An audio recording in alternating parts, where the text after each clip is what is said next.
വന്നപ്പടത്ര ticket sale ചെയ്യുമ്പോൾ നമുക്കതിൽ നിന്ന് പ്രോഫിറ്റ് ഉണ്ടാക്കി നമ്മൾ വീട്ടിൽ കൊണ്ടുപോകാം. ആ വ്യക്തി എന്തുകൊണ്ട് മാനേജ്മെൻറ്റിനെ ചോദ്യം ചെയ്യുന്നില്ല? എല്ലാം മനസ്സിലാക്കി ഇത്രയും സ്ട്രഗിൾ ചെയ്ത് day in day out week in week out നിൽക്കുന്ന ആൾക്കാർ അവരുടെ ലോയൽറ്റി ക്വസ്റ്റ്യൻ ചെയ്യാനായിട്ട് വരുന്നത് ഇത് പറഞ്ഞ പോലെ വർഷങ്ങളായിട്ട് ഒരു ഇൻട്രാക്ഷനൊന്നും ഉണ്ടാകില്ല, ക്ലബ്ബുമായിട്ട് റിലേറ്റഡ് ആയിട്ട് നിൽക്കാതെ നാഷണൽ ടീമിൻ്റെ മാച്ചിൻ്റെ ഇഷ്യൂസിന് പോലും പ്രതികരിക്കാതെ നിന്ന ആൾക്കാർ ഇപ്പോൾ വരുമ്പോൾ അതെ പെട്ടെന്ന് എത്ര ജെനുവിനാണെന്ന് നമുക്ക് ചിന്തിക്കണം. അങ്ങനെ ഒരു സിറ്റുവേഷനിലേക്ക് എത്താൻ നമ്മൾ 5-6 കൊല്ലം കഷ്ടപ്പെട്ടു. നമ്മൾ തമാശയ്ക്ക് പറയുന്ന കാര്യമുണ്ട്, ഈ മാസത്തെ സാലറി മാനേജ്മെന്റിൽ നിന്ന് വന്നോന്ന് ചോദിക്കും. ഒരുപാട് കയ്യുള്ള പൈസ അങ്ങോട്ട് കൊടുത്തിട്ടാണ് കടം മേടിച്ചിട്ടാണ് ടിക്കറ്റ് എടുക്കുന്നത്. ഒരു ഓപ്പണിംഗ് മാച്ച് എടുക്കാം, നമുക്കൊരു ഓപ്പണിംഗ് മാച്ചിന് മിനിമം 1.5 ലക്ഷം രൂപയാണ് നമ്മുടെ കയ്യിൽ നിന്ന് ചെലവ് വരുന്നത്. 75,000 രൂപ 75,000 to 80,000 റേറ്റ് വരുന്നുണ്ട്.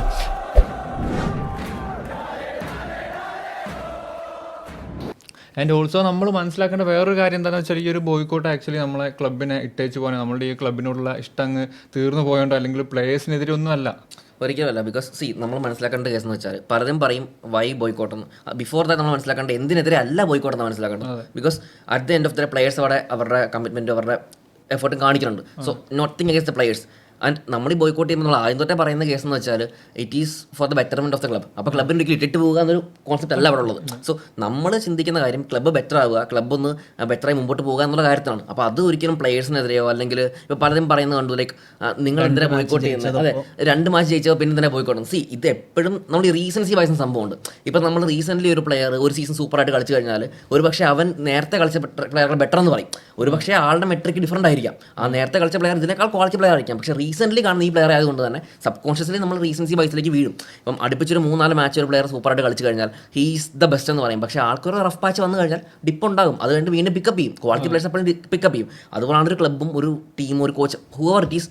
ഈ ഒരു 2-3 മാച്ച് നമുക്കൊരു സംഭവം കിട്ടിയെന്ന് പറഞ്ഞാൽ അതുകൊണ്ട് സാറ്റിസ്ഫൈഡ് ആകേണ്ട ഒരു ലെവൽ ക്ലബ്ബ് അല്ല. അതിൽ വേറൊരു കാര്യമുണ്ട് അർജുന, അതായത് നമ്മുടെ ഇപ്പം നമുക്ക് ഏറ്റവും കൂടുതൽ ക്രിറ്റിസിസം കേൾക്കുന്ന കാര്യങ്ങളാണ്. ഇപ്പം ഈ ടീം നന്നായിട്ട് കളിക്കുന്നുണ്ടല്ലോ, ജയിക്കുന്നുണ്ടല്ലോ, എന്തുകൊണ്ട് നിങ്ങൾക്ക് സ്റ്റേഡിയത്തിൽ വന്നുകൂടാന്ന്. നമ്മുടെ ഓണറിൻ്റെ ഓൺ വേർഡ്സ് ഞാൻ കട കൊടുക്കുവാണ്. ഓണറിൻ്റെ ഓൺ വേർഡ്സ് ഉണ്ട്. ഒരു 15% ഫാൻസാണ് നമ്മളെപ്പോലെ ഇതുപോലെ ക്ലബ്ബ് ഇത്രയും ഇതിലേക്ക് പോകുന്നു എന്നുള്ളൊരു കൺസേണിൽ ചിന്തിക്കുന്നുള്ളൂ. ബാക്കി ഒരു 75% ആൾക്കാരും 2 മാച്ച് ജയിച്ചു കഴിഞ്ഞാൽ വരും, സ്റ്റേഡിയത്തിൽ വരും. ഇത് ക്ലബ്ബ് ഓണറിൻ്റെ ഓൺവേർഡ്സ് ആണ്. അപ്പോൾ ആ രീതിയിൽ ചിന്തിക്കുന്ന വ്യക്തികളുടെ അടുത്ത് നമ്മളൊരു 2 മാച്ച് ജയിച്ചെന്നും പറഞ്ഞിട്ട് ബോയ്ക്കോട്ടും പിൻവലിച്ച് ചെന്ന് കഴിഞ്ഞ് കഴിഞ്ഞാൽ നമ്മുടെ ക്ലബിൻ്റെ ഈ പറയുന്ന നമ്മൾ ആഗ്രഹിക്കുന്ന ഈ ഫ്യൂച്ചർ നമുക്ക് കിട്ടുമോ? ഇല്ല, ഒരിക്കലും കിട്ടാൻ പോകുന്നില്ല. നമ്മുടെ കഴിഞ്ഞ കൊല്ലം നടന്ന പ്രൊട്ടസ്റ്റ് തന്നെ പല രീതിയിൽ അടിച്ചമർത്താൻ ശ്രമിച്ചിട്ടുണ്ട് അവർ.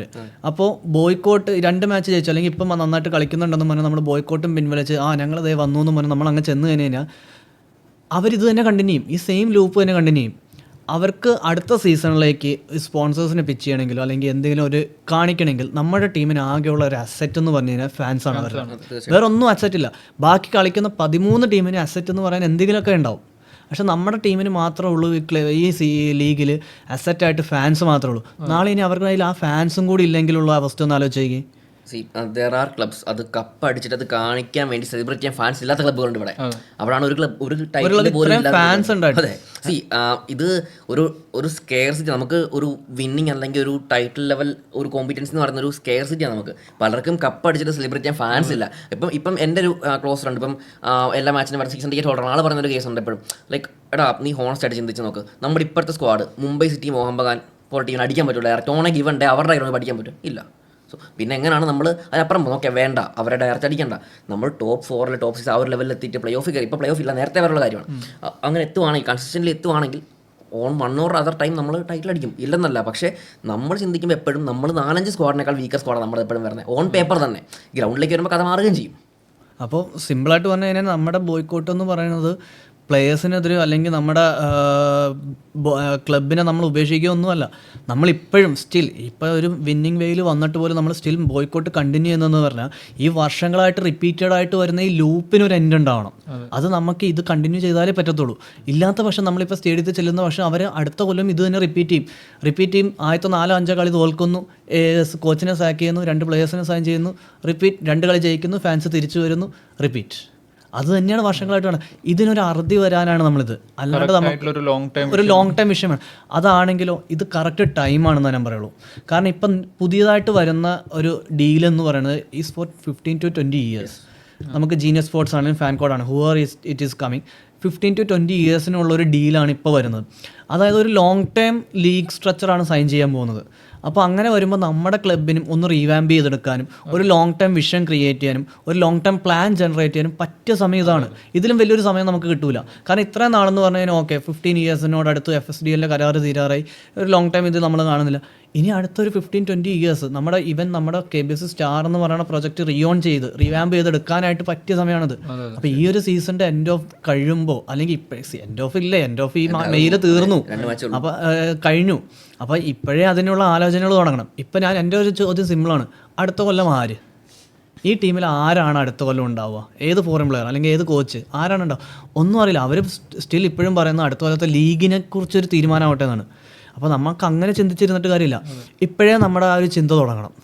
അതിന് വേണ്ടിയിട്ടാണ് സ്റ്റിൽ നമ്മൾ ഈ ബോയ്ക്കോട്ട് കണ്ടിന്യൂ ചെയ്യുന്നത്. ഒരിക്കലും ആരും തെറ്റിദ്ധരിക്കരുത്. ഒരിക്കലും ഇതൊരു പ്ലെയറിനോടുള്ള വിദ്വേഷമോ അല്ലെങ്കിൽ പ്ലെയേഴ്സിനോടുള്ള കംപ്ലയിൻറ്റോ അല്ലെങ്കിൽ നമ്മുടെ ടീമിനെ അബാൻഡൻ ചെയ്യാൻ പറയാനോ ഒന്നുമല്ല.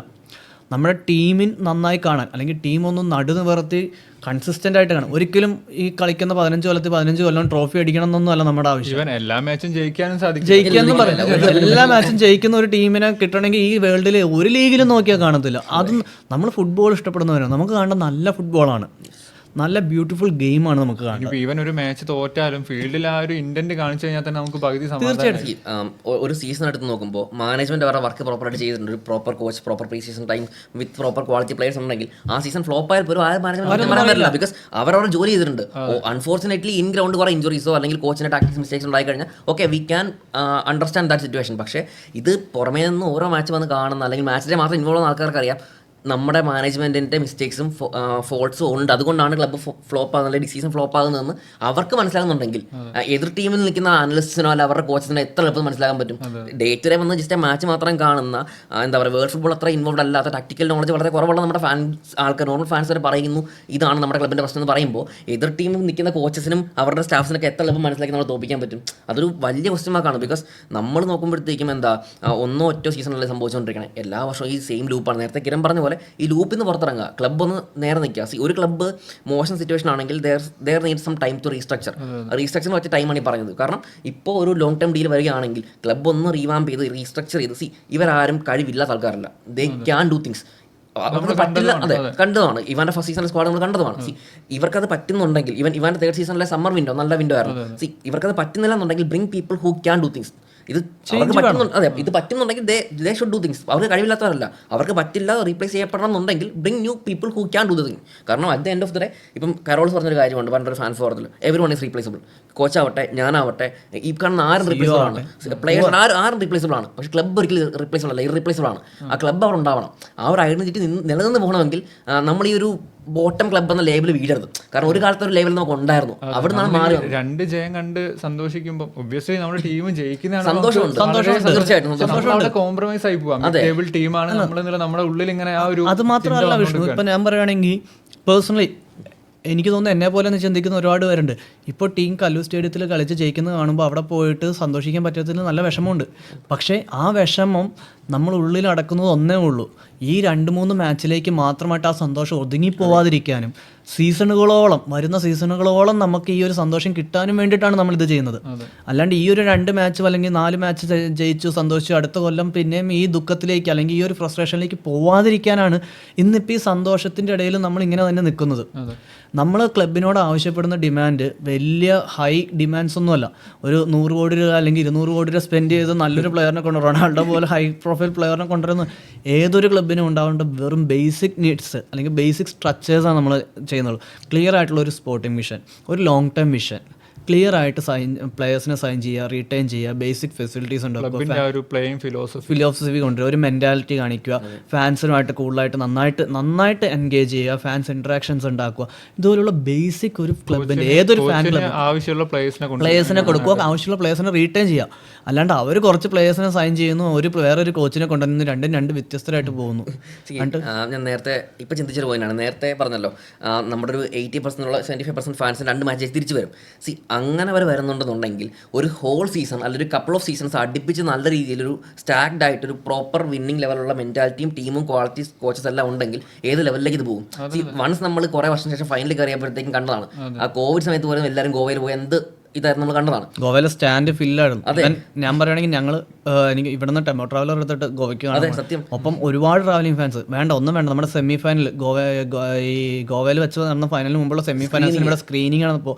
കേരളത്തിൽ ഒട്ടാകെ എത്ര സ്ക്രീനിങ് ആയിരുന്നു, ലക്ഷങ്ങളാണ് ഓരോ സ്ക്രീനിങ്ങിലും ഉണ്ടായിരുന്നു. ശരിക്കും പറഞ്ഞാൽ കേരളത്തിലെ one of the best gathering ഇന്നേ വരെ അങ്ങനെ കണ്ടിട്ടില്ല, ഇന്നേ വരെ ഒരിടത്ത് നമ്മൾ കണ്ടിട്ടില്ല, അത്രമാത്രം സ്ക്രീനിങ് ആണ്. അപ്പോൾ ഒരു ബിസിനസ് വേയിൽ പറയുകയാണെന്ന് വെച്ചാൽ ഇപ്പോൾ ഫാൻ ഗ്രൂപ്പ് ഇതെന്ന് പറഞ്ഞപ്പോൾ പോട്ടെ, നമുക്ക് എല്ലാവരും നമ്മൾ കുറ്റപ്പെടുത്തുന്ന ഒരു ബിസിനസ് ഇതാണെന്നുള്ളത്. അവർ നമ്മുടെ ബിസിനസ്, അവരൊരു ബിസിനസ് പോയിന്റ് ഓഫ് വ്യൂവിൽ നോക്കിയാലും അവർക്ക് ഏറ്റവും കൂടുതൽ ബിസിനസ് കിട്ടുന്നത് എപ്പോഴാണ്, നമ്മൾ ഫാൻസ് മാക്സിമം വരുമ്പോഴാണ്. അതിന് വേണ്ടിയിട്ട് പോലും അവർ ഇൻവെസ്റ്റ് ചെയ്യുന്നില്ല. അവർ ഒരു ഫിക്സഡ് എമൗണ്ട് അവർ ഇൻവെസ്റ്റ് ചെയ്താൽ പോലും അവർക്ക് ഈ ഫാൻസ് കണ്ടിന്യൂസ് ആയിട്ട് വരുന്നെങ്കിൽ അവർക്ക് തിരിച്ചു പിടിക്കാൻ പറ്റും. അതുപോലും അവർ ഇൻവെസ്റ്റ് ചെയ്യുന്നില്ല എന്നുണ്ടെങ്കിൽ, അല്ലെങ്കിൽ ഇൻവെസ്റ്റ് ചെയ്യുന്നില്ല എന്നല്ല, അതുപോലും പ്രോപ്പറായിട്ട് ചെയ്യുന്നില്ല എന്നുണ്ടെങ്കിൽ അവിടെയാണ് ഫോൾട്ട് വരുന്നത്. ഇൻവെസ്റ്റ് ചെയ്യുന്നില്ല എന്ന് ഒരിക്കലും പറയില്ല, ഇൻവെസ്റ്റ് ചെയ്യുന്നുണ്ട്, അവർക്ക് ലോസാണ്, എല്ലാം ഉണ്ട്. നമ്മളൊരു ഫണ്ട് ഇൻവെസ്റ്റ് ചെയ്യുമ്പോൾ പ്രോപ്പറായിട്ട് എവിടെ എങ്ങനെ യൂട്ടിലൈസ് ചെയ്യണം എന്നുള്ളതാണ് അതിൽ ഇത് വരുന്നത്. ആ പ്രോപ്പറിലാണ് നമ്മൾ ആ പ്രോപ്പറായിട്ടുള്ള കാര്യങ്ങൾ വേണമെന്നാണ് നമ്മൾ ഡിമാൻഡ് ചെയ്യുന്നത്. അത് ഇപ്പോൾ ഇരിക്കുന്നവർക്ക് പറ്റുന്നില്ലെങ്കിൽ ദേ ഷുഡ് ബി റീപ്ലേസ്ഡ്. വേറെ ആൾക്കാരുണ്ട്, ആൾക്കാരെ കൊണ്ടുവരിക, അല്ലെങ്കിൽ അവരെ കൊണ്ട് നല്ലപോലെ ചെയ്യിപ്പിക്കുക. അതാണ് ഒരു ഓണറിൻ്റെ ഉത്തരവാദിത്തം, അത് ചെയ്യിപ്പിക്കണം. അതേ ഉള്ളൂ നമ്മൾ ഡിമാൻഡ് ചെയ്യുന്ന കാര്യങ്ങൾ. ഇതിലിപ്പം football at the end of the ഒരു എൻ്റർടൈൻമെൻറ്റ് ബിസിനസ്സാണ്. അപ്പോൾ ഞാനൊരു ജേഴ്സിയിൽ ഒബ്സസ്ഡ് ആയിട്ടുള്ള ആളാണ്. There are lot of people. Jersey എന്ന് പറഞ്ഞാൽ നമുക്ക് ഒബ്സഷനാണ്. നമ്മുടെ ഫേവറേറ്റ് ടീമിൻ്റെ ഒക്കെ ആണെങ്കിൽ ഇപ്പം സീസൺ ടിക്കറ്റ് ഹോൾഡേഴ്സിന് ഡിസ്കൗണ്ട് റേറ്റിൽ ജേഴ്സി ഉണ്ടാകും, അല്ലെങ്കിൽ പല രീതിയിൽ നമുക്ക് ജേഴ്സി അല്ലാതെ വാങ്ങാനും പറ്റും. ഒന്ന് ഓർത്ത് നോക്കുക, ക്ലബ്ബ് സക്സസ്ഫുൾ ആകുന്ന സീസണാണെങ്കിൽ, പ്ലേ ഓഫ് കയറി സീസൺ ആണെങ്കിൽ ഏതൊരു സ്റ്റേറ്റത്തെ ആരാധകനും ഒരു ജേഴ്സിയിൽ ഒറിജിനൽ വാങ്ങും, ഒരെണ്ണമെങ്കിലും വാങ്ങും, അറ്റ്ലീസ്റ്റ് 1 അല്ലെങ്കിൽ 2 3 വാങ്ങും. എൻ്റെ വീട്ടിലൊക്കെ 10-30 ജേഴ്സി പോകുന്നുണ്ട്. ഇപ്പം എല്ലാ സീസണിലും 2-3 ജേഴ്സി വെച്ച് വാങ്ങുന്നുണ്ട്. ഹോം അവേ എല്ലാം വാങ്ങുന്നവരാണ് എൻ്റെ അറിവിൽ മെജോറിറ്റി ആൾക്കാർ. Home away third, training kit, polos എല്ലാം വാങ്ങുന്നുണ്ട്, കോച്ച് പോളോ പ്ലെയറുകളെല്ലാം വാങ്ങുന്നുണ്ട്. അപ്പോൾ അതൊക്കെ ക്ലബിനകത്ത് റവന്യൂ ജനറേഷനാണ്. അപ്പോൾ അതൊക്കെ സംഭവിക്കണമെങ്കിൽ നല്ലതാണ്. ഇപ്പം ഒരു ഡിസാസ്റ്റർ സീസണാണ്, നമ്മൾ കഴിവതും വാങ്ങാതിരിക്കതേ ഉള്ളൂ. ഇപ്പം ഞാൻ ഫൈനലിൽ ഗോവയിൽ പോയി, ഫൈനൽ തോറ്റപ്പോൾ പുറത്തിറങ്ങിയപ്പോഴത്തേക്കും എവേ ജേഴ്സിയാണ് നമ്മൾ ഫൈനൽ കളിച്ച ജേഴ്സി ഞാൻ വാങ്ങിയില്ല അവിടെ നിന്ന്. കാരണം എനിക്ക് വാങ്ങണമെന്നുണ്ടായി, പക്ഷേ ഞാൻ വാങ്ങിയില്ല. ബിക്കോസ് അത് കാണുമ്പോൾ എനിക്ക് തോറ്റ ഇത് ഓർമ്മ പറഞ്ഞേ. സോ ഞാൻ എൻ്റെ ഹോം ജേഴ്സി എനിക്കത് മതി, ആ ഒരു മൈൻഡിലായിരുന്നത്. ബട്ട് നമുക്കൊരു നല്ല മെമ്മറബിൾ സീസൺ ആണെങ്കിൽ, ഒരു നല്ല സീസൺ ആണെങ്കിൽ വീൽ ബൈ എവറിത്തിങ്. നമ്മൾ വേറെ മെർച്ചൻഡൈസ് ഇറങ്ങട്ടെ, അല്ലെങ്കിൽ whatever associate with the club, ഒരു എന്ത് സംഭവം ഇറങ്ങിയാലും we will try to buy that, will try to use that. See ഒരു ഫാൻ ഫോറത്തിലൊരാൾ പറഞ്ഞതാണ്, bring more merchandise, bring more things, take my money. ഒരു പയ്യൻ പറഞ്ഞ് ഞാൻ കേട്ടതാണ്, you can take all my money, bring more things. ഞാൻ വാങ്ങിക്കോളാം, കീ ചെയിൻസ് ആവട്ടെ, സാധനങ്ങൾ എല്ലാം കൊണ്ട് ഞാൻ വാങ്ങാം. ബിക്കോസ് ക്ലബ്ബ് നല്ല സിറ്റുവേഷനിലായിരുന്നു ആ ടൈമിൽ. ഇപ്പം നമ്മളാണല്ലോ അതിൽ ചിന്തിക്കുള്ളൂ. സി ഒരാൾക്കൊരു ഇപ്പം ഞാൻ പൊതുവേ മലയാളികളിൽ കണ്ടൊരു കാര്യം, നേരത്തെ കേരളം സംസാരിച്ചപ്പോൾ ഞങ്ങൾ പേഴ്സൺ സംസാരിച്ചപ്പോൾ പറഞ്ഞൊരു കാര്യമാണ്, നമുക്കൊരു കാര്യം ഇഷ്ടപ്പെട്ടാൽ അത് നല്ലതാണെന്ന് ഉറപ്പുണ്ടെങ്കിൽ കയ്യിൽ കാശിലെ കടം കൊടുത്താലും നമ്മൾ എടുക്കാൻ നോക്കും, നമ്മൾ വാങ്ങാൻ നോക്കും. Like we'll try to do that in our own way. ഇപ്പം ഒരു നല്ല സിനിമയാണെങ്കിൽ നമ്മൾ കാണാൻ എന്ത് വില കൊടുത്ത് നമ്മൾ പോകാൻ നോക്കും, സമയം ഉണ്ടാക്കി പോകാൻ നോക്കും. നല്ല പെർഫോമൻസ് ആണെങ്കിലോ, ലൈക്ക് ഒരിക്കലും നമ്മൾ നല്ല പെർഫോമൻസ് മാത്രം ഉണ്ടാവുന്നില്ല പറയണേ, പക്ഷേ ത്രൂ ഔട്ട് ദ സീസൺ ഒരു ബേസിക് സ്റ്റാൻഡേർഡ്, ഒരു സോൾ, ഒരു സ്ട്രക്ചറിൽ അങ്ങ് മുമ്പോട്ട് പോകുകയാണെങ്കിൽ അതിനെ സപ്പോർട്ട് ചെയ്യാനും അതിന് കൂടെ നിൽക്കാനും എല്ലാവരും ഉണ്ടാകും. അത് മനസ്സിലാക്കി കഴിഞ്ഞാൽ കൂടുതൽ ബിസിനസ് ഉണ്ടാവുകയുള്ളൂ. ഇപ്പോൾ സിമ്പിളായിട്ട് ഓവറോൾ ഇത്രേ പറയാനുള്ളൂ. നമ്മുടെ ബോയ്ക്കോണിൻ്റെ എൻ്റെ എന്താണെന്ന് ചോദിച്ചു കഴിഞ്ഞാൽ, ഇപ്പോൾ നമ്മൾ ഈ പറഞ്ഞ സിമ്പിൾ ഡിമാൻഡ്സ്, ഈ സിമ്പിൾ ഡിമാൻഡ്സ് അവർ ചെയ്ത് കാണിക്കുമ്പോൾ നമ്മുടെ ഈ ബോയ്ക്കോട്ട് എൻ്റെ ആവുമെന്നാണ് സിമ്പിളായിട്ട് പറയാനുള്ളൂ. അതൊരു സ്പെസിഫിക് ഡേറ്റോ ഇതൊന്നുമല്ല. അവർക്ക് ഒരു ക്ലബിന് വേണ്ട ഏറ്റവും ബേസിക് നീഡ്സ് അവരെപ്പോൾ പ്രൊവൈഡ് ചെയ്യുന്നോ ഇത് ഒരു എൻഡാവും. ഇതൊരു എന്താ പറയുക, ഒരു പ്രൊഫഷണൽ വേയിൽ നോക്കുവാണെങ്കിൽ ഒരു സോഷ്യൽ മീഡിയയിൽ കാണുന്നത് പ്രൊഫഷണൽസ് ഉണ്ടാകുക, പിന്നെ on and of the field ഉണ്ടാകുന്ന ആക്ടിവിറ്റീസിൽ നമുക്ക് കാണുമ്പോൾ തോന്നണം നമ്മുടെ ക്ലബ്ബ് റൈറ്റ് ഡയറക്ഷനിലാണ്. ഓക്കെ, എല്ലാം ശരിയായിരിക്കണം നിർബന്ധമൊന്നുമില്ല, പക്ഷേ ഇവർ ചെയ്യാൻ നോക്കുന്ന കാര്യങ്ങളൊക്കെ പോസിറ്റീവ് വേയിലാണ്, പ്രൊആക്റ്റീവായിട്ടാണ്, ഇവർ പ്ലാൻഡ് ആയിട്ടാണ് മുമ്പോട്ട് പോകുന്നത് എന്നൊരു സംഭവം ഉണ്ടെന്നുണ്ടെങ്കിൽ അവിടെ തന്നെ ആൾക്കാർക്ക് പോസിറ്റീവ് വരും. 2 മാച്ച് ജയിച്ച ആൾക്കാർ സ്റ്റേഡിയത്തിൽ വരുന്ന ഇവർ തന്നെ പറയണം. അങ്ങനെയാണെങ്കിൽ എല്ലാവരും പ്രോപ്പർ ട്രാക്കിൽ പോകുകയാണെങ്കിൽ club will be filled with positivities. ഇവിടെ വരുന്ന ഓരോ പ്ലെയർ ആവട്ടെ, ഒരു കോച്ച് ആവട്ടെ, they are filled with love from the fans. അപ്പോൾ അതിനെയും കൂടുതൽ കിട്ടണമെന്നുണ്ടെന്നുണ്ടെങ്കിൽ, അല്ലെങ്കിൽ അത് കണ്ടിന്യൂസ്ലി പോകണമെന്നുണ്ടെങ്കിൽ ഒരു ബോട്ടം ക്ലബ് എന്ന ചാപ്പ വീഴരുത്, ഒരു ലേബൽ വീഴരുത്, like we are a bad club എന്നൊരു ഇത് വരരുത്. ബിക്കോസ് അങ്ങനെ വന്നു കഴിഞ്ഞാൽ everyone will be used to mediocrity. ഇപ്പോഴും പല ആൾക്കാരുണ്ട് അങ്ങനെ, 2 മാച്ച് ജയിച്ചില്ല, നമുക്കത് പോരാ, ഈ സീസൺ അങ്ങനെ പോട്ടെ, അടുത്ത കൊല്ലം നോക്കാം. എത്ര കൊല്ലമായി ഇങ്ങനെ നിൽക്കണേ? ലൈക്ക് ഒരു മിഡ് ടേബിൾ അല്ലെങ്കിൽ ഒരു ബോട്ടം മിഡ് ടേബിൾ ക്ലബ് എന്ന ലേബിൾ നിൽക്കേണ്ട ക്ലബ്ബ് അല്ല ഇത്. ആ ലെവലിലേക്ക്, ബെറ്റർ ലെവലിലേക്ക് പോകാനുള്ള കേപ്പബിലിറ്റി വേണ്ടത് പ്രൂവ് ചെയ്തിട്ടുണ്ട് ചില സീസണുകളിലൊക്കെ. അപ്പോൾ അതിന് അവസരം ഉണ്ടായിട്ടും അതിനൊരു ബിസിനസ് മോഡലായിട്ട് യൂസ് ചെയ്യാൻ പറ്റുന്ന സാഹചര്യം ഉണ്ടായിട്ട് പോലും അത് യൂസ് ചെയ്യുന്നത് കാണുമ്പോഴത്തേക്കും ഒരു ബിഗ് ക്വസ്റ്റ്യൻ മാർക്ക് അവിടെ വരുന്നത്. എനിക്ക് തോന്നുന്നു നമ്മുടെ ഇപ്പോൾ ബോയ്ക്കോട്ട് ചെയ്തുകൊണ്ട് വേറെയും കുറച്ച് ഗുണങ്ങളുണ്ടായിട്ടുണ്ട്. അതായത് ക്ലബ് ഫുട്ബോൾ ഫോളോ ചെയ്യാത്ത പലരും വർഷങ്ങൾക്ക് ശേഷം അല്ലെങ്കിൽ ഇപ്പോൾ വളരെ ആക്റ്റീവായിട്ട് വരുന്നുണ്ട്. വളരെ ആക്റ്റീവായിട്ട് തന്നെ ബോയ്ക്കോട്ടിനെതിരെ സംസാരിക്കുന്നുണ്ട്, അല്ലെങ്കിൽ ഫാൻ ഗ്രൂപ്പുകൾക്കെതിരെ സംസാരിക്കുന്ന ഒരുപാട് പേരെ ചിലവരെ അല്ലെങ്കിൽ ചില പ്രമുഖരെ നമ്മൾ കാണുന്നുണ്ട് ഇപ്പോൾ. അത് എനിക്ക് തോന്നുന്നു ബോയ്ക്കോട്ട് കൊണ്ടുണ്ടായ ഒരു ഗുണമെന്ന് തോന്നുന്നു. അതിൽ ഉദ്ദേശശുദ്ധി കൊണ്ട് നമ്മൾ ശ്രദ്ധിക്കണം. ബിക്കോസ് ഈ പറയുന്ന പലരും പല കാര്യങ്ങളും പറയുമ്പോഴും കേരള ബ്ലാസ്റ്റേഴ്സിന് GCD ആയിട്ട് റെൻറ്റിൻ്റെ ഇഷ്യൂസ് ഉണ്ടായി. ക്ലബിൻ്റെ ടോപ്പ് ഒഫീഷ്യൽസ് ഉൾപ്പെടെ പലരെയും സ്റ്റേഡിയത്തിൽ നിന്ന് പുറത്താക്കി. റെൻറ്റ് ഇഷ്യൂ വീണ്ടും പൊങ്ങുന്ന പല ഇഷ്യൂസ് ഉണ്ടായി. ഈവൻ ഇന്ത്യൻ നാഷണൽ ടീം വന്നപ്പോൾ അവർക്ക് ഇവിടെ സ്റ്റേഡിയത്തിനകത്ത് കാരണം ഇഷ്യൂസ് ഉണ്ടായി. 10 കൊല്ലത്തിന് ശേഷം ഒരു മാച്ച് കിട്ടണേ കൊച്ചിയിൽ ഇന്ത്യൻ ടീമിന്. ഇത്രയും സമയത്ത് ഇഷ്യൂ ഉണ്ടായാൽ പോലും ഒരു സ്റ്റോറിയോ ഒരു പോസ്റ്റോ കാര്യങ്ങളോ ഒന്നും ഉണ്ടാകാതിരുന്ന പല ആൾക്കാരും ഇപ്പോൾ കറണ്ട്ലി ഒരു ബോയ്ക്കോട്ടൻ സ്ഥാനത്ത് എത്തിപ്പെടുത്തേക്കും ഫാൻസിൻ്റെ ലോയൽറ്റി ക്വസ്റ്റ്യൻ ചെയ്യുന്നു. ഫാൻസ് എങ്ങനെയാണ് എന്താണെന്നൊക്കെ ക്വസ്റ്റ്യൻ ചെയ്ത് വരുന്നു. അത് 5-6 വർഷമായിട്ട് അതിന് മുകളിലായിട്ടുണ്ട്. എനിക്ക് തോന്നുന്നു ആ ആൾക്കാർ തന്നെ ഈ പറയുന്ന നമ്മുടെ ക്ലബിനെ ക്രിട്ടിസൈസ് ചെയ്ത് പറഞ്ഞിട്ടുണ്ട്, ക്ലബിനെ കുറിച്ച് കുറ്റം പറഞ്ഞിട്ടുണ്ട്. അത് പറഞ്ഞതിന് ശേഷം ഇന്നിപ്പോൾ സ്വന്തം രാജ്യത്തിൻ്റെ 10 വർഷത്തിന് ശേഷം നമ്മുടെ കേരളത്തിൽ വന്ന ഒരു കളിയിൽ ആ കളിക്ക് പോലും ഒരു സപ്പോർട്ടിന് പോലും വന്നിട്ടില്ല. ആ കളിനെക്കുറിച്ച് ഒരു പോസ്റ്റ് ഇട്ടോന്ന് നമ്മൾ സെർച്ച് ചെയ്ത് നോക്കിക്കഴിഞ്ഞാൽ നമുക്ക് സ്ക്രോൾ ചെയ്ത് നമുക്ക് കൈയൊടിയത്തേ ഉള്ളൂ. ഒരു പോസ്റ്റോ ഒരു സ്റ്റോറി ഒന്നും നമ്മൾ കാണൂല. ഇപ്പം നമ്മൾ ബോയ്ക്കോട്ട് അനൗൺസ് ചെയ്തപ്പോൾ വന്ന് നടത്തുന്ന പോസ്റ്റുകളും ഇതൊക്കെ കണ്ടു കഴിഞ്ഞാൽ നമുക്ക് ചിരിയാണ് വരുന്നത് ലിറ്ററലി. അതിൽ ഉദ്ദേശശുദ്ധി കാണുമ്പോൾ ചിരിയാണ്. അതിലെനിക്ക് ഏറ്റവും സ്ട്രൈക്ക് ചെയ്തൊരു കാര്യമുണ്ട്. അത് എനിക്ക് പറയേണ്ടതെന്ന് വെച്ച് കഴിഞ്ഞാൽ ഒരു പോസ്റ്റ് ഒരു വ്യക്തിയുടെ ഒരു പോസ്റ്റിൽ വലിയ ദീർഘമായ പോസ്റ്റാണ്, ഫുൾ കണ്ടൻറ്റ് ഞാൻ പറയുന്നില്ല, ലാസ്റ്റ് ഒരു കണ്ടൻറ്റ് ഉണ്ട്. ശരിക്കും നമ്മൾ പ്രൊട്ടസ്റ്റ് ചെയ്യേണ്ടത് അല്ലെങ്കിൽ നമ്മൾ ചെയ്യേണ്ടത് ക്ലബിനോടല്ല AFFനോടാണ്. AFF ഉണ്ടായി ഈ അൺസർട്ടനിറ്റി കാര്യങ്ങൾ.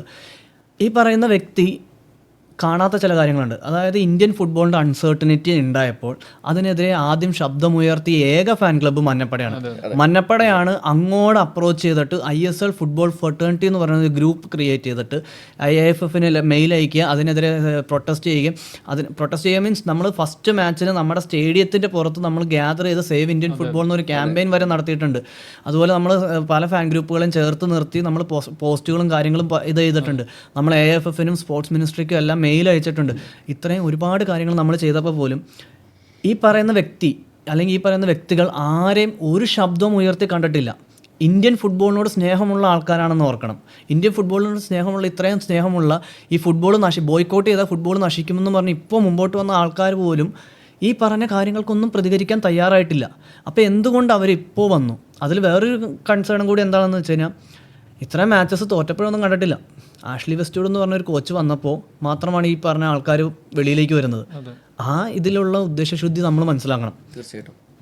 അതിൽ വേറൊരു പോയിന്റ് എന്ന് വെച്ചാൽ ഇപ്പം നമ്മൾ at the end of the day എല്ലാവർക്കും വേണ്ടത് ക്ലബ്ബ് ബെറ്റർ ആവുക, മുമ്പോട്ട് പോകുക എന്നുള്ള കാര്യം തന്നെയാണ്.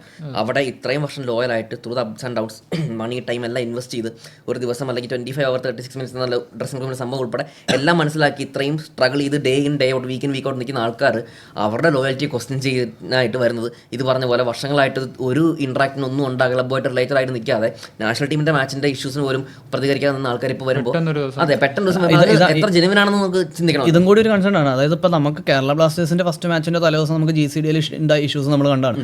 അത് പിന്നെ ഞാൻ വിചാരിച്ചിരുന്നത് കേരള ബ്ലാസ്റ്റേഴ്സായിട്ട് പണ്ടേ നമുക്ക് ഇഷ്യൂ ഉള്ള കാരണം നമ്മുടെ പനമ്പള്ളിയിലെ ട്രെയിനിങ് ഗ്രൗണ്ടിൽ നിന്ന് നമ്മൾ ഇറക്കി വിട്ടു. അപ്പോൾ അതിന്റെ ഒരു ഇത് വെച്ചിട്ടൊക്കെ GCDയും കേരള ബ്ലാസ്റ്റേഴ്സും തമ്മിലുള്ള ഇഷ്യൂസിന്റെ പുറത്ത് ഇറക്കി വിട്ടെന്ന് കണ്ടുള്ളൂ. അപ്പോൾ അത് ഓക്കെ. ഇന്ത്യൻ നാഷണൽ ടീമിന്റെ മാച്ച് വന്നപ്പോഴും സെയിം കാര്യം റിപ്പീറ്റ് ചെയ്യുന്നു, സെയിം ഇഷ്യൂ നടക്കുന്നു. അതൊരു നാഷണൽ ടീം മാച്ചാണ്. നമ്മുടെ ഇന്ത്യയുടെ പ്ലെയേഴ്സ് വരുന്ന കളിക്കുന്നത്.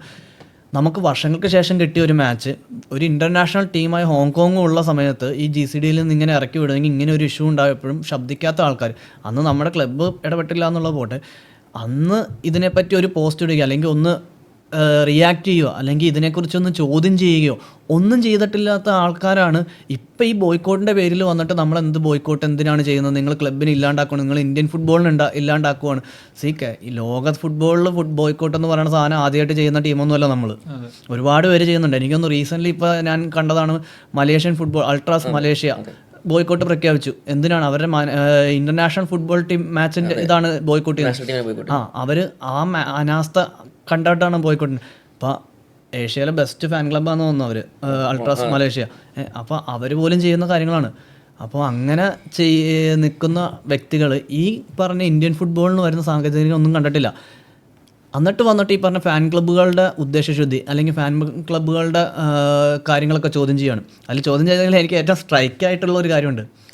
നമ്മൾ ടിക്കറ്റ് സെയിൽ ചെയ്യുന്നുണ്ട്. നമ്മൾക്ക് മഞ്ഞപ്പടത്തിൽ ടിക്കറ്റ് സെയിൽ ചെയ്യുമ്പോൾ നമുക്കതിൽ നിന്ന് പ്രോഫിറ്റ് ഉണ്ടാക്കി നമ്മൾ വീട്ടിൽ കൊണ്ടുപോകാൻ നമ്മൾ തമാശക്ക് പറയുന്ന ഒരു കാര്യമുണ്ട്, ഈ മാസത്തെ സാലറി മാനേജ്മെന്റ് വന്നോന്ന് ചോദിക്കുന്നത് ഒരുപാട് പോയിട്ട് നമുക്ക് കയ്യിലുള്ള പൈസ അങ്ങോട്ട് കൊടുത്തിട്ടാണ് നമ്മൾ കടം മേടിച്ചിട്ടാണ് ടിക്കറ്റ് എടുക്കുന്നത്. നമുക്ക് ഇതിനൊന്നും വേണ്ടിയിട്ട് ക്ലബ്ബിൽ നിന്ന് ഒരു രൂപ പോലും നമുക്ക് കിട്ടുന്നില്ല. ക്ലബ്ബിൽ നിന്ന് നമുക്ക് എന്തൊക്കെ ഫെസിലിറ്റീസ് കിട്ടുന്നുണ്ടെന്ന് വെച്ച് കഴിഞ്ഞാൽ ഞാൻ പറയും അത് ചെക്ക് ചെയ്യാൻ പോലും തയ്യാറാവാണ്ട് ഡയറക്റ്റ് വന്ന് ഇങ്ങനെ കാര്യങ്ങൾ പറയുമ്പോൾ അത് അയാളുടെ ഉദ്ദേശശുദ്ധി എന്തെന്നാണെന്ന് അറിയിക്കണം. കാരണം ഡിവൈഡ് ആൻഡ് കോൺകർ എന്നുള്ളൊരു കൺസെപ്റ്റ് ഉണ്ട്.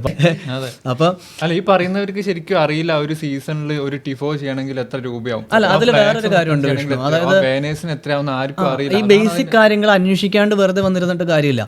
ഇപ്പൊ ടിക്കറ്റിന് ഡിസ്കൗണ്ട്, മഞ്ഞപ്പടിക്ക് മാത്രമല്ല ടിക്കറ്റിന് ഡിസ്കൗണ്ട് കിട്ടുന്നത്. ഒരു സർട്ടൺ നമ്പേഴ്സ് ഓഫ് ടിക്കറ്റ് ഒരുമിച്ച് എടുക്കുന്ന ഏതൊരു ഓർഗനൈസേഷനും, മഞ്ഞപ്പടയോ എനി ഫാൻ ക്ലബ്ബോ ഒരു സ്കൂളോ ഒരു ഓർഗനൈസേഷനോ ഒരു അക്കാഡമിയോ ഏതുമായിക്കോട്ടെ, ഒരു സർട്ടൺ നമ്പർ ഓഫ് ടിക്കറ്റ്സ് ഒരുമിച്ചെടുത്ത്, അത് ടിക്കറ്റ്സ് എന്നല്ല നമ്മുടെ ബിസിനസ് മൈൻഡിൽ നോക്കി ഏതൊരു ഇത് കടയിലാണെങ്കിലും ഹോൾസെയിൽ റേറ്റിൽ ഒരു ഡിസ്കൗണ്ട് റേറ്റ് കിട്ടും. ആ ഡിസ്കൗണ്ട് റേറ്റ് എന്ന് പറയുന്നത് ഒരു 50%, 100% ഒന്നുമല്ല. ഞാനൊരു നമ്പേഴ്സ് വെച്ച് പറയുകയാണെന്ന് വെച്ചോ, നമുക്കിപ്പോൾ റീസെൻ്റ്ലി വരുന്ന എല്ലാ ടിക്കറ്റ്സിനും 199 ആണ് നമ്മുടെ റേറ്റ്. 199 റുപ്പീസ് ടിക്കറ്റിൽ മഞ്ഞപ്പടയ്ക്ക് കിട്ടുന്ന ഡിസ്കൗണ്ട് എന്ന് പറയുന്നത് ഒരു പക്ഷേ 10% ആയിരിക്കും. അത് ടിക്കറ്റ് സെയിൽ ചെയ്യുന്ന നമ്പേഴ്സിനനുസരിച്ചിരിക്കും. Ticket up to 1000 to 2500 tickets ആണെങ്കിൽ 10%, മോർ ദാൻ 2000 ടിക്കറ്റ്സ് ആണെങ്കിൽ ചിലപ്പോൾ 15%. ഒരു 199 15% എന്ന് പറഞ്ഞാലും 10% എന്ന് പറഞ്ഞാൽ 19 രൂപയാണ്.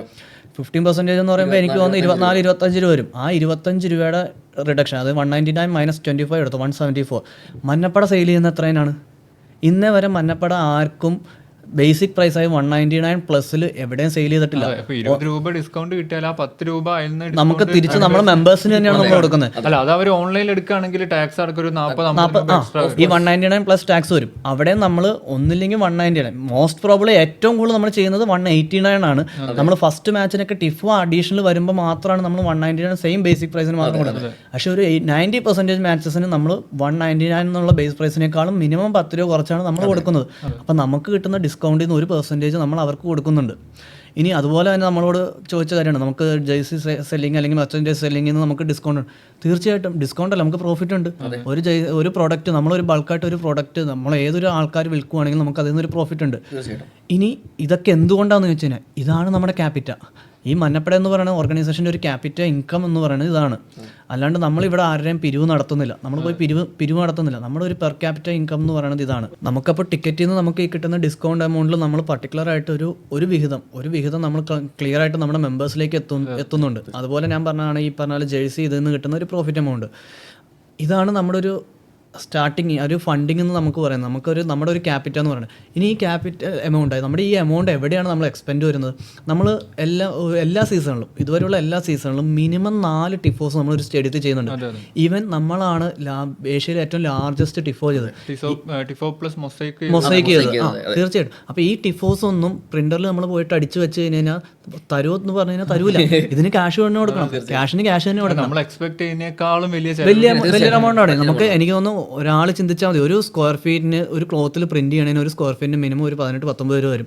നമ്മൾ ലാർജസ്റ്റ് ടിഫോ ചെയ്തത് നിയർലി എനിക്ക് തോന്നുന്നു 10,000 പ്ലസ് സ്ക്വയർ ഫീറ്റ് ഉണ്ട്.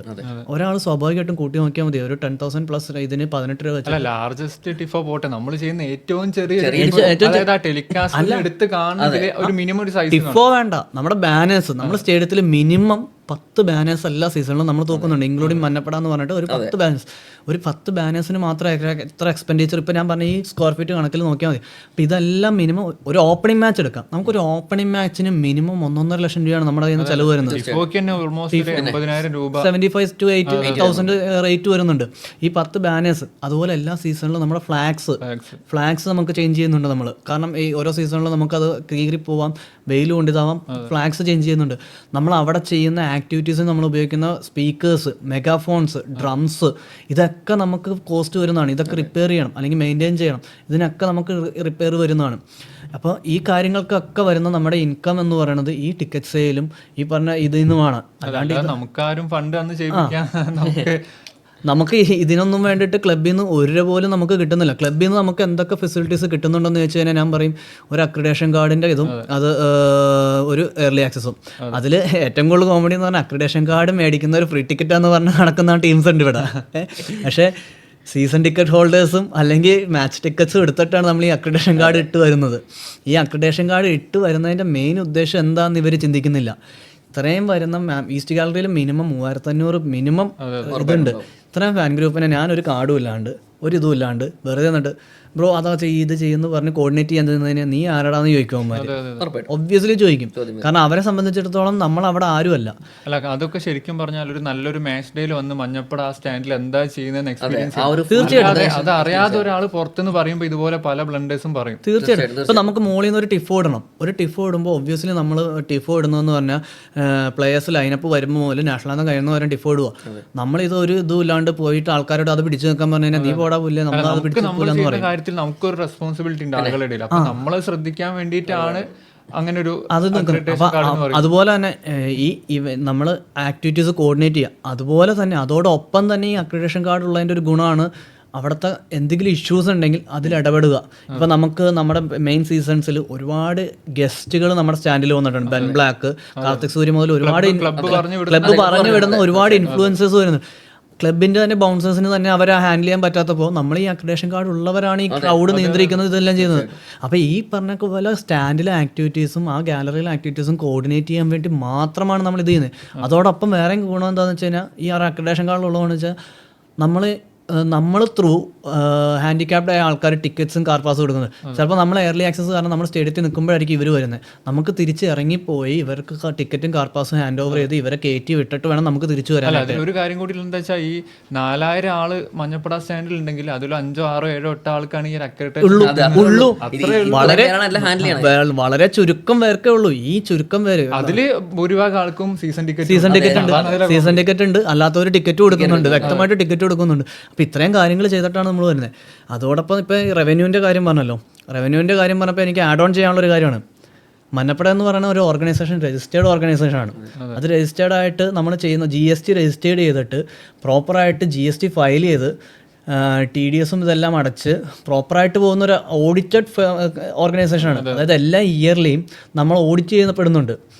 അപ്പോൾ ഇത്രയും കാര്യങ്ങൾ ചെയ്യുന്ന ഒരു ഓർഗനൈസേഷനിൽ എങ്ങനെയാണ് ഇവർ പറയുന്ന പോലെ നമ്മൾ വെറുതെ അനാവശ്യമായിട്ട് കൈപ്പറ്റുന്നത്? അത് ഒരു പ്രോപ്പർ സ്റ്റഡി നടത്തിയാൽ മതി. ഈ ഓരോ കാര്യങ്ങൾ ആരോപണങ്ങൾ ഉന്നയിക്കുന്നതിന് മുമ്പ് ഇതിൻ്റെ ബാക്ക്ഗ്രൗണ്ടിലുള്ള കാര്യങ്ങളൊന്ന് ചെക്ക് ചെയ്താൽ മതി. അത് ചെക്ക് ചെയ്യാൻ പോലും തയ്യാറാവാണ്ട് ഡയറക്റ്റ് വന്ന് ഇങ്ങനെ കാര്യങ്ങൾ പറയുമ്പോൾ അത് അയാളുടെ ഉദ്ദേശശുദ്ധി എന്തെന്നാണെന്ന് അറിയിക്കണം. കാരണം ഡിവൈഡ് ആൻഡ് കോൺകർ എന്നുള്ളൊരു കൺസെപ്റ്റ് ഉണ്ട് പണ്ട് മുതൽ ബ്രിട്ടീഷ് ഭരിച്ചിരുന്ന സമയത്ത്. ഇപ്പോൾ മഞ്ഞപ്പട എന്ന് പറയുന്ന ഓർഗനൈസേഷൻ ക്ലബിനെതിരെ ബോയ്ക്കോട്ട് പ്രഖ്യാപിച്ചിരിക്കുകയാണ്. ഈ സമയത്തൊരു ഇത് വന്നിട്ട് ഇങ്ങനെ ഒരു ഈഗോ കാണിച്ച് ഒരു ഡിവിഷൻ ഫാൻസിൻ്റെ ഇടയിൽ ഉണ്ടാക്കിയാൽ ഈസി ആയിട്ട് ആ ഒരു കോൺകറിങ് നടക്കും. അതാണ് ഇവിടെ നടക്കുന്നുള്ളൂ.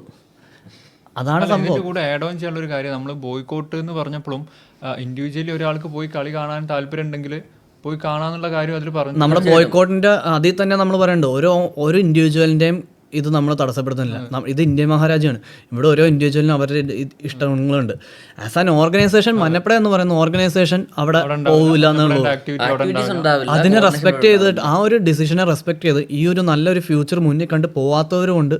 അതല്ല ഇൻഡിവിജ്വൽ സ്നേഹം കൊണ്ട് ക്ലബിനോടുള്ള സ്നേഹം കൊണ്ട് പോകുന്നവരുണ്ട്. അവരാരും തടസ്സപ്പെടുത്തുന്നില്ല. അവർക്ക് പോകാൻ കളി കാണാൻ സന്തോഷിക്കാം. Doesn't matter. അത് ഒരു ഇൻഡിവിജ്വൽ കേപ്പബിലിറ്റിയാണ്. അപ്പോൾ നമ്മൾ ഏതാണ്ട് ഇൻഡിവിജ്വൽസിനോട് പോവരുത്, നിങ്ങൾ പോയ കൊണ്ട് നമ്മുടെ സംഘടനയിൽ നിന്ന് പുറത്താക്കപ്പെടും എന്നുള്ള രീതിയിലൊക്കെ ഉള്ള വർത്താനമാണ്. ഇന്നേ വരെ നമ്മൾ അങ്ങനെ ആരും ചെയ്തിട്ടില്ല, ആരും ചെയ്യത്തുമില്ല. ഞാൻ പറഞ്ഞ പോലെ സീസൺ ടിക്കറ്റ് ഹോൾഡറാണ്. ഞാനിപ്പം എന്താ പറയുക, എനിക്ക് വേണമെങ്കിൽ ആസ് ഇൻഡിവിജ്വൽ പോയി മാച്ചസ് കാണാം. ബട്ട് ഞാനിപ്പം ഒരു മഞ്ഞപ്പട മെമ്പർ എന്ന ലേബലിലോ അല്ലെങ്കിൽ മഞ്ഞപ്പട സ്റ്റാൻഡിൽ കയറിയ ആക്ടിവിറ്റീസോ ചാൻസോ കാര്യങ്ങളോ ചെയ്യുന്നില്ലെന്നേ ഉള്ളൂ. ആസ് എൻ ഇൻഡിവിജ്വൽ ഇപ്പോൾ എനിക്ക് നല്ല ആർക്ക് വേണമെങ്കിലും സ്റ്റേഡിയത്തിൽ പോകാം, മാച്ച് കാണാം. Whatever they want to do they can do. Except Manjappada activities എല്ലാ പരിപാടികളും ഒഴിച്ചിട്ട് അവർക്ക് പോയി മാച്ച് കാണുക, തിരിച്ച് വരിക, അത് അവരുടെ ഇഷ്ടമാണ്, അവരുടെ ഡിസ്ക്രിപ്ഷനാണ്. Because people pay for it. അവർ പൈസ കൊടുത്ത് സ്വന്തം ഇഷ്ടപ്രകാരം കാണാൻ പോകുന്നുണ്ടെങ്കിൽ they can go for it. As an organisation ഒരു ഇത്രയും ടഫ് ടൈമിൽ ഇത്രയും സഫർ ചെയ്ത് അക്യുമുലേറ്റഡ് ഫ്രസ്ട്രേഷൻ കഴിഞ്ഞ് വരുമ്പോഴത്തേക്കും അറ്റ് ദ എൻഡ് ഓഫ് ഒരു ബോയ്ക്കോട്ടേ ഓപ്ഷൻ ഉള്ളൂ എന്ന് കണ്ടു കഴിഞ്ഞാൽ, അത് എടുത്തു കഴിഞ്ഞാൽ ആസ് എൻ ഓർഗനൈസേഷൻ പിന്നെ അങ്ങോട്ട് പോകില്ല. നമ്മൾ ആ ഒരു ബോയ്ക്കോട്ട് എന്ന ലേബിൾ നിൽക്കുന്നിടത്തോളം കാലം നമ്മളത് ശരിയാവില്ല. ബിക്കോസ് ബോയ്ക്കോട്ട് ചെയ്തിട്ട് പിന്നെ നമ്മൾ ചാൻറ്റിങ് കാരണം ചെയ്യാൻ പാടില്ലല്ലോ. അറ്റ് ദ സെയിം ടൈം കഴിഞ്ഞ വർഷം പ്രൊട്ടസ്റ്റിനിടയ്ക്കാണെങ്കിലും we had these kind of things. ഇപ്പോൾ at the end of the day ആൾക്കാർക്ക് ഒരാൾക്ക് പോകണമെന്നുണ്ടെങ്കിൽ they can go at their individual description. അതാരും തടസ്സപ്പെടുത്തുന്നില്ല. ഇത് ഒരുമാതിരി എന്താ വെള്ളരിക്കപ്പെടണമെന്നല്ല, നീ പോയതുകൊണ്ട് നീ ഇനി ഇവിടെ നിൽക്കേണ്ട എന്ന് പറയാൻ പറ്റില്ല ഒരാൾ. അത് ഒരിക്കലും ശരിയായിട്ടുള്ള കാര്യമല്ല, അത് ചെയ്യുന്നുമില്ല. അത് സംഘടനാപരമായിട്ട് എനിക്ക് തോന്നുന്നു അത് ചെയ്തിട്ടുമില്ല. പക്ഷേ അതിൻ്റെ ഒപ്പം തന്നെ ഞാൻ കൂട്ടിച്ചേർക്കട്ടെ, നമ്മളോട് ഈ പറഞ്ഞ ഈ കാര്യങ്ങളൊക്കെ പറഞ്ഞൊരു പോസ്റ്റ്, ഒരു ഫേസ്ബുക്ക് വീഡിയോ, അതായത് നമ്മുടെ ടിക്കറ്റിൻ്റെ കാര്യങ്ങൾ, നമ്മുടെ അക്രഡിറ്റേഷൻ കാര്യങ്ങളൊക്കെ പറഞ്ഞ ഒരു വീഡിയോയിൽ തന്നെ ആഡായിട്ട് വരുന്ന കുറച്ച് കാര്യങ്ങളും കൂടിയുണ്ട്. ഒരു സംഘടനയിൽ ഫാൻ ഗ്രൂപ്പ് എന്ന് പറയുന്നുള്ളൂ. ഫാൻ ഗ്രൂപ്പിൽ മെജോറിറ്റി ഇല്ലാണ്ടാണ് ബോയ്ക്കോട്ട് ഡിസൈഡ് ചെയ്തതെന്ന്. എനിക്ക് ഏറ്റവും കോമഡി തോന്നിയ ഒരു കാര്യം അതാണ്. ലോകത്ത് ഏതെങ്കിലും ഒരു സംഘടനയിൽ, നമ്മുടെ സംഘടന പോട്ടെ, ഏതെങ്കിലും ഒരു സംഘടന, വൈസ്മനോ റോട്ടറിയോ അല്ലെങ്കിൽ എന്ത് ഓർഗനൈസേഷനോ ആയിക്കോട്ടെ, അവിടെ ഒരു തീരുമാനം എടുക്കുമ്പോൾ ഒരു മെജോറിറ്റി ഇല്ലാണ്ട് എങ്ങനെ തീരുമാനം എടുക്കും? ആ മെജോറിറ്റി ഇല്ലാണ്ട് മെജോറിറ്റി ആൾക്കാർ പറഞ്ഞതിന് ഒപ്പോസായിട്ട് ഒരു ആൾക്കാർ തീരുമാനം എടുക്കുന്നത് എങ്ങനെ വാലിഡ് ആവും? എന്തുകൊണ്ട് ഇവരത് ചിന്തിക്കുന്നില്ല? ഇപ്പോൾ ആ വീഡിയോയിൽ പറയുന്നതെന്ന് പറഞ്ഞാൽ 23 വിങ്ങുകളിൽ 23 വിങ്ങുകളിൽ 13 വിങ്ങുകൾ ഒപ്പോസ് ചെയ്തതാണ്.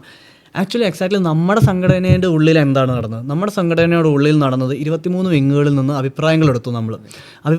അപ്പോൾ നമ്മൾ 3 ഓപ്ഷൻസാണ് കൊടുത്തത്. ഒന്ന്, ക്ലബിനെ ഈ സീസൺ ഫുള്ള് സപ്പോർട്ട് ചെയ്യാമെന്ന് പറഞ്ഞു കൊടുത്തു. അതിനെ സപ്പോർട്ട് ചെയ്തത് 7 വിങ്ങുകളാണ്. 2, വേണ്ട നമുക്ക് പ്രൊട്ടസ്റ്റ് ചെയ്യാമെന്ന് പറഞ്ഞു കൊടുത്തു. ആ പ്രൊട്ടസ്റ്റ് ചെയ്യാമെന്ന് പറഞ്ഞു കൊടുത്തതിനെ സപ്പോർട്ട് ചെയ്തത് എത്ര പേരാണ്? 6 വിങ്ങുകളാണ് സപ്പോർട്ട് ചെയ്തത്. 3-ാമത്തെ ഓപ്ഷനായിട്ട് ബോയ്ക്കോട്ട് ചെയ്യാമെന്ന് പറഞ്ഞു കൊടുത്തു. ബോയ്ക്കോട്ട് ചെയ്യാമെന്ന് സപ്പോർട്ട് കൊടുത്തത് എത്ര പേരാണ്? 10 വിങ്ങുകളാണ് സപ്പോർട്ട് കൊടുത്തത്. നമ്മുടെ ഒരു ഇലക്ഷൻ പ്രക്രിയ എടുക്കുക. ഒരു കാൻഡിഡേറ്റിന് 10 വോട്ട് കിട്ടി, ഒരു കാൻഡിഡേറ്റിന് 6 വോട്ട് കിട്ടി, 3-ാമത്തെ കാൻഡിഡേറ്റിന് 7 വോട്ട് കിട്ടി. അപ്പോൾ 6ഉം 7ഉം വോട്ട് കിട്ടിയ 2 പേരും കൂടി കമ്പൈൻ ചെയ്തിട്ട് ഈ 2 പേരുമാണ് വിജയ്? ഒരിക്കലും അല്ല, തീർച്ചയായിട്ടും അല്ല. ഈ 3 ഓപ്ഷനിൽ മെജോറിറ്റി വന്നത് ഏതാണ്? 10 ഇത് വന്നതാണ്. ആ മെജോറിറ്റിയിലാണ് പോയത്. ആ മെജോറിറ്റി പ്രകാരം സംഘടന തീരുമാനമെടുത്തു. സംഘടനയുടെ SCയിലുള്ള 68 മെമ്പേഴ്സും കൂടി ചേർന്ന് തീരുമാനമെടുത്തു. ആ തീരുമാനത്തിന് ബാക്കി എല്ലാവരും കൂടി സപ്പോർട്ട് ചെയ്തു. ആ രീതിയിൽ തന്നെയാണ് നമ്മൾ മുമ്പോട്ട് പോകുന്നത്. ഒരിക്കലും ഒരു സംഘടനയിലും മെജോറിറ്റി ഇല്ലാത്തൊരു തീരുമാനം നടപ്പിലാക്കാൻ കഴിയില്ല. അത് കോമൺ സെൻസ് ഉള്ള ഏതൊരാൾക്ക് മനസ്സിലാവും. കാരണം എന്താണ്? മെജോറിറ്റി ഉള്ളവരപ്പോൾ അതിനെ എതിർക്കും. അങ്ങനെ തീരുമാനിക്കാൻ പോയി കഴിഞ്ഞാൽ മെജോറിറ്റി ഉള്ളവരപ്പോൾ അതിനെ എതിർക്കും. അതാണ് ഇതിൽ വ്യത്യാസം. അപ്പം മെജോറിറ്റിയോട് കൂടി തന്നെയാണ് ഈ ബോയ്ക്കോട്ട് എന്നുള്ള ഡിസിഷൻ എടുത്തത്. ഇനി നമ്മുടെ സംഘടനകളുടെ കാര്യം വിട്, ബാക്കി 2 ഫാൻ ഗ്രൂപ്പുകളും എങ്ങനെ ഈ ബോയ്ക്കോട്ടിലേക്ക് എത്തി? അവരും കാണുന്ന പോയിന്റ്സ് ഇത് തന്നെയാണ്, അവരും പറയുന്ന പോയിന്റ്സ് ഇത് തന്നെയാണ്. ഇനി നമ്മൾ ഫാൻ ഗ്രൂപ്പുകൾ വിട്, നോർമൽ ഫാൻസ് എടുക്കുക. നോർമൽ ഫാൻസും അതുപോലെ തന്നെ ഫാബ് എക്സാക്ട്ലി. അതായത് മാനേജ്മെൻറ്റിൻ്റെ സൈഡിൽ നിന്ന് നമ്മുടെ ഫാൻസിൻ്റെ കൺസേൺസ് ഡയറക്റ്റ് അവരിലേക്ക് എത്തിക്കാനതിന് പകരം ഫാബ് ത്രൂ എത്തിക്കാനായിട്ട് ചോദിച്ചറിയാൻ നിയോഗിച്ചൊരു ടീമാണ് ഫാബ് എന്നുള്ളത്. ആ ഫാബ് തന്നെ ഈ പറയുന്ന മാനേജ്മെൻറ്റിലും ഈ പറയുന്ന SDക്കെതിരെ ഒരു അവിശ്വാസ പ്രമേയം പാസ്സാക്കി മെയിൽ അയക്കുകയും അതിന് തിരിച്ചു കിട്ടിയ റിപ്ലൈ സാറ്റിസ്ഫൈഡ് അല്ലാത്തതുകൊണ്ട് റിസൈൻ ചെയ്യുകയും ചെയ്തതാണ്. അതായത് റിസൈൻ ചെയ്തത്, അതായത് മാനേജ്മെൻറ്റ് അപ്രൂവ്ഡ് അപ്പോയിൻറ്റഡ് ടീമാണ് ഈ റിസൈൻ ചെയ്ത് പോയത്. അവിടെ തന്നെ എന്താണ് ഫോൾട്ട് എന്നുള്ളത് നമുക്ക് മനസ്സിലായി. അതായത് നമ്മൾ കാണുന്ന വിഷൻ തന്നെയാണ് ഈ ഫാബ് കാണുന്നതും നോർമൽ ഫാൻസ് കാണുന്നതും എല്ലാവരും കാണുന്നതും. അപ്പോൾ എങ്ങനെ ഈ ബോയ്ക്കോട്ട് എന്നുള്ളൊരു സാധനം ഏതെങ്കിലും ഒരു ഇൻഡിവിജ്വൽ വന്നിട്ട് ഓർഗനൈസ് ചെയ്ത് വിട്ടതാന്ന് പറയാൻ പറ്റും? ഈ മഞ്ഞപ്പട എന്ന് പറയുന്ന ഓർഗനൈസേഷനിൽ 13 വർക്കിംഗ് കമ്മിറ്റി മെമ്പേഴ്സ് ഉണ്ട്, 68 SC മെമ്പേഴ്സ് ഉണ്ട്, താഴെ 23 വിങ്ങുകളുണ്ട്. ഈ 23 വിങ്ങുകളിലും DC മെമ്പേഴ്സ് ഉണ്ട്, അത് കാര്യങ്ങളുണ്ട്. 400-450 പ്രകാരം ഒഫീഷ്യൽ മെമ്പേഴ്സ് ഉണ്ട്, അതായത് അഡ്മിൻസ്.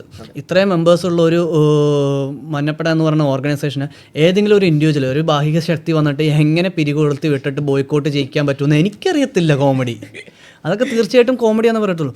അത് പറയുന്നവർക്ക് പോലും എന്താണ് ചിന്ത എന്ന് എനിക്കറിയത്തില്ല. അത് അവർ തന്നെ പറയണം, അത് എന്താണ് എങ്ങനെയാണെന്നുള്ളത്.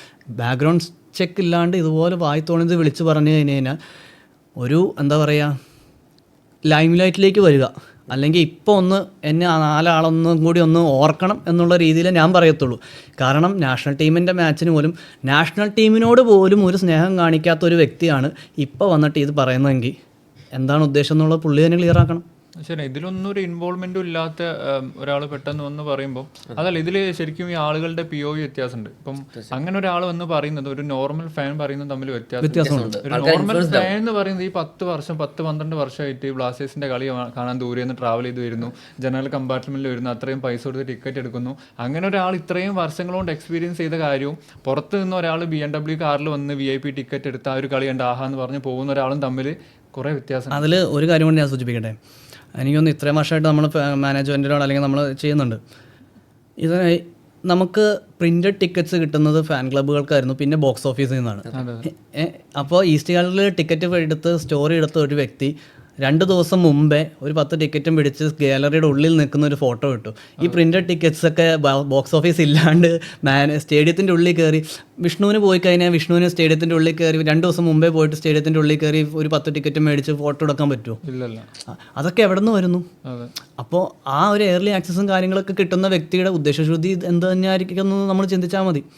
അതും പർട്ടിക്കുലർലി എനിക്ക് തോന്നുന്നു ആഷ്ലി വെസ്റ്റ്വുഡ് കോച്ചായി വന്നതിന് ശേഷത്തുള്ള ആദ്യത്തെ കളിയിലാണ് ഈ പറയുന്ന വ്യക്തി വന്നത്. വരികയും ഈ പറഞ്ഞ അന്ന് മുതലാണ് ഈ പറയുന്ന ആരോപണങ്ങൾ ഉന്നയിക്കുകയും ഈ ബോയ്ക്കോട്ടിനെതിരെ ഘോരഘോരം പ്രസംഗിക്കുകയും ഇന്ത്യൻ ഫുട്ബോളിനോട് പറ്റിയുള്ള സ്നേഹത്തെ പറയുകയും ചെയ്യുന്നത്. അത്ര നാൾ ഫുട്ബോളിനെ പറ്റിയേ ചിന്തിക്കാത്ത, അല്ലെങ്കിൽ ഫുട്ബോളിനെ പറ്റി പറയാത്ത, അല്ലെങ്കിൽ ഇന്ത്യൻ ഫുട്ബോളിനെ പറ്റി സംസാരിക്കാത്ത ഒരു വ്യക്തി പെട്ടെന്നൊരു സുപ്രഭാതത്തിൽ വന്നിട്ട് പറയുകയാണ്, നിങ്ങൾ ഫുട്ബോളിനെ നശിപ്പിക്കരുത്, ബോയ്ക്കോട്ട് ചെയ്യരുത്, നിങ്ങൾ ക്ലബിനോടുള്ള സ്നേഹം കളയരുത്, ക്ലബിനോട് ലോയലായിരിക്കണം എന്നൊക്കെ പറയുമ്പോൾ ഫുള്ളി കോമഡിയാണ്. അത്രേ പറയാനുള്ളൂ. ഇതിൽ വേറെ പലരും പറയുന്നുണ്ട് നിങ്ങൾക്ക് പ്രൊട്ടസ്റ്റ് ചെയ്തവർ എന്തുകൊണ്ട് ബോയ്ക്കോട്ട് ചെയ്യുന്നു. ഇവർ കഴിഞ്ഞ വർഷം കണ്ട കഥയാണ് ഈ പ്രൊട്ടസ്റ്റ് എന്ന് പറയുന്നത്. അതിനെന്തുണ്ടായി, അതിൻ്റെ ആഫ്റ്റർ എഫക്ട്സ് എന്തായിരുന്നു, എങ്ങനെയൊക്കെ അടിച്ചമർത്താൻ ശ്രമിച്ചു, എന്തൊക്കെ ഹഡിൽസ് ഫേസ് ചെയ്തു, എന്തൊക്കെ ബുദ്ധിമുട്ടുണ്ടായെന്ന് കണ്ടതിന് ശേഷം അതിനേക്കാൾ വേഴ്സ് സിറ്റുവേഷനിലേക്ക് പോയപ്പോഴാണ്. സോ സിറ്റുവേഷൻ വേഴ്സ് ആകുമ്പോൾ നമ്മൾ അവിടെ തന്നെ ഒരു കാര്യമില്ല, അതിനേക്കാൾ എക്സ്ട്രീമായിട്ട് പോകേണ്ടി വരും. സാഹചര്യം അങ്ങനെ സമ്മർദ്ദത്തിലേക്ക് എത്തിച്ചിട്ടാണ് ഈ ബോയ്ക്കോട്ട് എന്ന ഡിസിഷനിലേക്ക് എത്തുന്നത് തന്നെ. അപ്പോൾ ഇങ്ങനത്തെ കാര്യങ്ങൾ ഉണ്ടാകുമ്പോൾ ഇത് നേരത്തെ പറഞ്ഞിട്ട് പ്രോപ്പറായിട്ട് സ്റ്റഡി ചെയ്യണമെന്നില്ല, പ്രോപ്പറായിട്ട് ഒബ്സർവ് ചെയ്തതിന് ശേഷം എന്തെങ്കിലും ഇപ്പോൾ കൺസ്ട്രക്റ്റീവ് ക്രിറ്റിസിസം നമ്മൾ നേരത്തെ പറഞ്ഞു, ഒരു ഇഷ്യൂ ഉണ്ടെങ്കിൽ അത് റേസ് ചെയ്താൽ പ്രോപ്പർ ആണെങ്കിൽ ക്ലാരിഫൈ ചെയ്യുവാനാണെങ്കിലും. പക്ഷേ ഇത് ബേസ്ലെസ് ആയിട്ട് കുറേ ആർഗ്യുമെൻറ്റ്സ് അങ്ങ് പടച്ച് വിട്ട് കഴിഞ്ഞാൽ അത് ഹാഫ് ബേക്ഡ് ട്രൂത്തായിട്ടൊക്കെ വന്നു കഴിയുമ്പോൾ ഇത് എന്താ സത്യം, എന്താ അർത്ഥസത്യം, എന്ത് കള്ളം എന്ന് ആർക്കും തിരിച്ചറിയാൻ പറ്റാത്ത ഇങ്ങനെ പറഞ്ഞു കഴിഞ്ഞാൽ നോർമൽ ക്രൗഡ് ഇൻഫ്ലുവൻസ്ഡ് ആവും. പക്ഷേ ഇത് പ്രോപ്പറായിട്ട് എന്താണ് സംഭവം, സിസ്റ്റം എങ്ങനെ വർക്ക് ചെയ്യുമെന്ന് അറിയുന്ന ആൾക്കാർക്ക് അത് മനസ്സിലാവും എന്താണ് റിയാലിറ്റി. അത് മാത്രമല്ല അതിനോടൊപ്പം ചെയ്യുന്നതെന്ന് വെച്ചാൽ നിങ്ങൾ ബോയ്ക്കോട്ട് ചെയ്ത് പ്രൊട്ടസ്റ്റ് ചെയ്യുമെന്ന് പറയുന്നുണ്ട്. അപ്പോൾ പ്രൊട്ടസ്റ്റ് ചെയ്യൂ എന്ന് പറയുമ്പോൾ ലിറ്ററലി നമ്മുടെ ഉദ്ദേശശുദ്ധി നല്ലതാണെന്ന് പുള്ളി സമ്മതിക്കുന്നുണ്ട്, സമ്മതിക്കുന്നുണ്ട്. ആ വ്യക്തി എന്തുകൊണ്ട് മാനേജ്മെൻറ്റിനെ ചോദ്യം ചെയ്യുന്നില്ല? ഈ മാനേജ്മെൻറ്റിൻ്റെ പോരായ്മകൾ അല്ലെങ്കിൽ വീഴ്ചകൾ അങ്ങോട്ട് ചോദ്യം ചെയ്യുന്നില്ല. നമ്മുടെ ബോയ്ക്കോട്ടിനെ മാത്രം ഇത്ര ഘോരഘോരമായിട്ട് ചോദ്യം ചെയ്യുമ്പോൾ തിരിച്ച് മാനേജ്മെൻറ്റിനോട് ചോദ്യം ചോദിച്ചത് നമ്മുടെ ഫാൻസ് എന്തുകൊണ്ടാണ് ഇങ്ങനെ ബോയ്ക്കോട്ട് ചെയ്യേണ്ട ഒരു സിറ്റുവേഷൻ, മാനേജ്മെൻറ്റ് ഈ ഫാൻ ക്ലബ്ബുകൾ എന്തുകൊണ്ട് ബോയ്ക്കോട്ട് എന്നൊരു പൊസിഷനിലേക്ക് എത്തി. എനിക്ക് തോന്നുന്നു ആളുടെ വീഡിയോയിൽ ആദ്യം പറയുന്നുണ്ട് 10 ദിവസമായി ആരും കോൺടാക്ട് ചെയ്തില്ല. നമ്മളെ ആരെങ്കിലും കോൺടാക്ട് ചെയ്തിട്ടുണ്ടോ? എനിക്ക് തോന്നുന്നില്ല. നമ്മുടെ SM ഹാൻഡിൽ ചെയ്യുന്ന വ്യക്തി താങ്കളാണെന്ന് തോന്നുന്നു. അപ്പോൾ നമുക്ക് മെസ്സേജ് അയക്കുമോ, നമ്മളോട് കോൺടാക്ട് ചെയ്യുകയോ ഒന്നും ചെയ്തിട്ടില്ല. POCനെ കോൺടാക്ട് ചെയ്തിട്ടില്ല. നമ്മളോട് ആരും തന്നെ ഇങ്ങോട്ട് കോൺടാക്ട് ചെയ്തില്ല. നമ്മളാരും ഒളിവിലോ മറവിലോ ഇരിക്കുന്ന ആൾക്കാരല്ല, നമ്മളെല്ലാം വിസിബിൾ ആയിട്ടുണ്ട്. മഞ്ഞപ്പടയുടെ ഒരു ഇൻസ്റ്റാഗ്രാം പേജ് ഉണ്ട്. ഇൻസ്റ്റാഗ്രാം പേജുകളിൽ വരുന്ന മെസ്സേജുകൾ നമ്മൾ നോക്കാറുണ്ട്. നമ്മുടെ ഒരു ഇൻസ്റ്റാഗ്രാം പേജിൽ ഒരു മെസ്സേജ് അയച്ചു കഴിഞ്ഞാൽ ഇതിനൊരു ക്ലാരിറ്റി നമ്മൾ കൊടുക്കും. ഇതൊന്നും ചെയ്യാണ്ട് 10 ദിവസമായിട്ട് ആരും എന്നെ കോൺടാക്ട് ചെയ്തിട്ടില്ല എന്ന് പറഞ്ഞിരിക്കുന്നതിന് പകരം എന്തെങ്കിലും ക്ലാരിഫിക്കേഷൻ ഉണ്ട്. ഇപ്പോൾ ഈ പറഞ്ഞ അലിഗേഷൻസ് ഒക്കെ നമ്മളോട് ഡയറക്റ്റ് വന്ന് ചോദിച്ച് ക്ലിയർ ചെയ്യാവുന്നതായിരുന്നു, അത് ചെയ്തില്ല. 1. 2, നമ്മുടെ മാനേജ്മെൻറ്റിനോട് ചോദിക്കാം എന്തുകൊണ്ട് ഫാൻസ് ഇപ്പോൾ ഈ ബോയ്ക്കോട്ടിലേക്ക് എത്തി, അല്ലെങ്കിൽ കഴിഞ്ഞ കൊല്ലം എന്തുകൊണ്ട് ഫാൻസ് പ്രൊട്ടസ്റ്റ് ചെയ്തു. അവർ പറയുന്ന കാര്യങ്ങൾ നിങ്ങൾ കാണുന്നില്ലേ? അല്ലെങ്കിൽ നമ്മളെക്കാൾ പ്രൊഫഷണലാണ് ഈ പറയുന്ന വ്യക്തികൾ. ആ പ്രൊഫഷണൽസിന് ഇതിൻ്റെ ഉള്ളിൽ നടക്കുന്ന ഇഷ്യൂസ് അറിയാം. ഈ പറയുന്ന പ്രൊഫഷണൽ തന്നെ മാനേജ്മെൻറ്റിനെ ആൾക്കെതിരെയുള്ള ഇഷ്യൂസ് പറഞ്ഞിട്ടുണ്ട്. അപ്പോൾ ഇതൊക്കെ പറയുമ്പോഴും എന്തുകൊണ്ട് മാനേജ്മെൻറ്റിനെ ചോദ്യം ചെയ്യുന്നില്ല എന്നുള്ളതും ഒരു ചോദ്യമാണ് ഇവിടെ.